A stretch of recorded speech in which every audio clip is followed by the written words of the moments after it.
Oh, look at these two honeys, eh? Very similar in class of types of cars. Well, maybe not actually, because that Mercedes was really grossly expensive at the time it was made compared to that Pontiac Parisienne, because A, it was foreign, and B, it was a luxury car, and it was a two-door on top of that.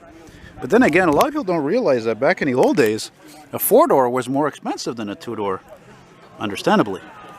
I had filmed this car drive by me in this area a couple of times, I think last year or the year before, so it's really nice to actually see it again. It's 60-something, I figured mid-60s, 250 SE, special edition, eh? Love the color-keyed hubcaps, eh? And I guarantee you that's the original color, because that is a very old-school shade of blue. Wow, somebody's a little afraid, eh, with the windows left rolled up there.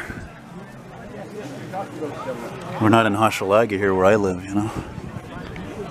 But then again, people today, you know, let's see, what year we got here? She's a 67. But they made the... Look at, holy mackerel, look at the dash here.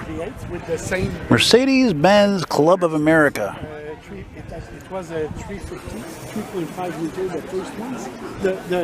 The generation after that, we had the... You know what's funny is I think I passed by this car on the bus on the way over here on the scrap. I talked to a guy in Montreal. His car was from Switzerland. So he had the 3.5 liter V8.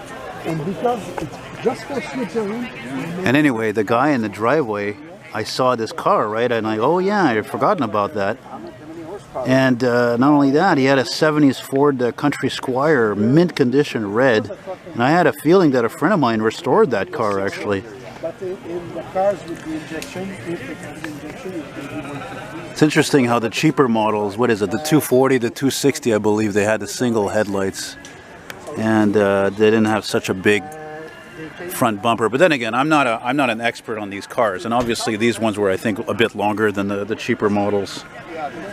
And these were big inline six-cylinders.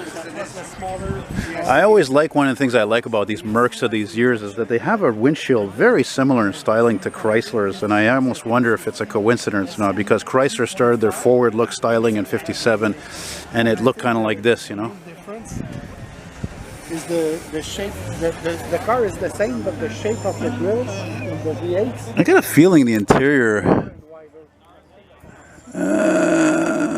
No, it's all restored. Mercedes 61 had fins on the back. They were 5 years too late for the start. It's a lovely car. Lovely car. I just noticed that rim on the back is blue. Wait a minute. Hang on a second. Did I tell you where I am? I'm sorry, I didn't tell you where I am. I'm here in Montreal. Oh, okay, yeah. It's got a trim ring that's missing on the other side. That's right. Yeah, see? It's missing. Look. It's gone. Probably because of our wonderful roads here, you know.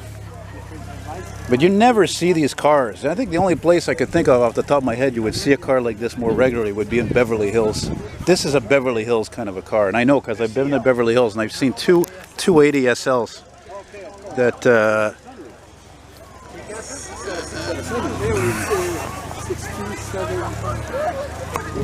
fantastic.